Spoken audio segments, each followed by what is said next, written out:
ఉప్పలగుప్తంలో flatted factory complex నిర్మాణ పనులకు రాష్ట్ర ముఖ్యమంత్రి వర్చువల్ విధానంలో శంకుస్థాపన చేశారు.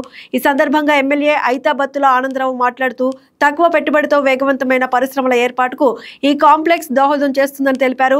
ఎంఎస్ఎంఈ పార్కులు స్థానిక యువత, మహిళలకు ఉపాధి అవకాశాలు కల్పిస్తాయని, ఒక జిల్లా ఒక ఉత్పత్తి లక్ష్యానికి ఇవి తోడ్పడతాయని పేర్కొన్నారు.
ఇది క్వాయర్ ఇండస్ట్రీని ప్రమోట్ చేయడానికి ఇక్కడ దగ్గర 7 ఎకరాలు 6 ఎకరాల 83 సెంట్లని ఇక్కడ కలెక్టర్ గారు దీనికి కేటాయించారు.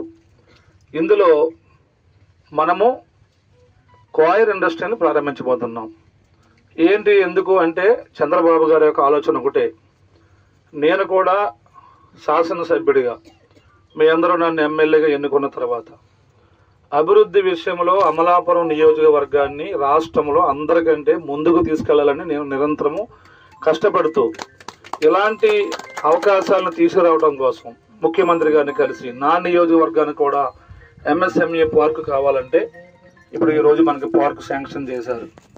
ఇటు చూస్తే 5 కిలోమీటర్లు రాటాకు లేదు, ఇటు వెనక్కి చూస్తే ఈ రోడ్డు వేయాలి, ఈ సైట్ని మట్టితో కప్పాలి, కప్పి ఇక్కడ క్వాయర్ ఇండస్ట్రీని భారీ స్థాయిలో పెట్టాలి. అంటే భారీ స్థాయిలో అర్థం ఏంటి, కనీసము తక్కువలో తక్కువ 400-300 మంది ఈ ప్రాంతంలో ఉన్న వాళ్ళందరూ కూడా ఈ ఇండస్ట్రీలో పనిచేసుకోవాలి. ఎందుకని మన నియోజకవర్గం అంతా మీరు రాజమండ్రి, కాకినాడ వెళ్తే అక్కడ చాలా పరిశ్రమలు ఉంటాయి. అమలాపురంలో పరిశ్రమలు ఏమీ ఉండవు. మనకి ఏమైనా ఉంటే పని దొరికేది చేపల చెరువులు, రొయ్యల చెరువులు తప్ప ఇంకా మనకి ఏమీ ఉండవు. అందుకే అమలాపురం అసెంబ్లీ నియోజకవర్గంలో ఈ ఎంఎస్ఎంఈ పార్కులు, ఇది ఒకటే పార్క్ కాదు, ఇంకా కొన్ని పార్కులు తీసుకొచ్చి కనీసం మండలానికి ఒక పార్క్ అయినా తీసుకొచ్చి అన్ని పార్కుల్లోనూ వ్యాపారం చేసేవాళ్ళు. చంద్రబాబు నాయుడు గారి ఉద్దేశం ఏంటంటే ఇప్పుడు మనము 2025లో ఉన్నాము. 2030 నాటికి ప్రతి కుటుంబంలోనూ ఒక వ్యాపారస్తులు ఉండాలని చంద్రబాబు గారి ఆలోచన. ఈ వ్యాపారస్తులను తయారు చేయాలని ఆలోచన. దానికోసమే ఇప్పుడు రాష్ట్ర వ్యాప్తంగా ఈరోజు చంద్రబాబు నాయుడు గారు ఎంఎస్ఎంఈ పార్కుల్ని వాళ్ళు ప్రారంభించారు. ఈ పార్కులకి ఇచ్చిన డబ్బుల వల్ల, ఈ పార్కుల్లో చేయబోయే వ్యాపారాల వల్ల కనీసము 2.5 లక్షల మందికి ఉద్యోగాలు ఇప్పుడు రాష్ట్ర వ్యాప్తంగా రాబోతున్న విషయాన్ని సందర్భంగా మీ అందరికీ నేను తెలియజేసుకుంటున్నాను. కాబట్టి అలాగే మన నియోజకవర్గాన్ని కూడా నేను ఎమ్మెల్యే అయ్యి 16 నెలలు అయ్యింది. 16 నెలల కాలంలో రోడ్లు కానీ అలాగే గుంతలన్నీ పూడ్చాము. ఇప్పుడు బ్రిడ్జిలు కడుతున్నాను. ఇప్పుడు 2 బ్రిడ్జిలు కట్టాము ఎదురుపల్లిలో. ఎస్సీ పిల్లల కోసం ఎస్సీ స్టడీ సర్కిల్ తీసుకురావడానికి ప్రయత్నం చేస్తున్నాము. గతంలో నేను తీసుకొచ్చాను, అది అలానే ఉండిపోయింది. ఇప్పుడు అక్కడ కోచింగ్ ఇవ్వాలి, కోచింగ్ ఇప్పించాలి పిల్లలకి, అది ప్రయత్నం చేస్తున్నాను.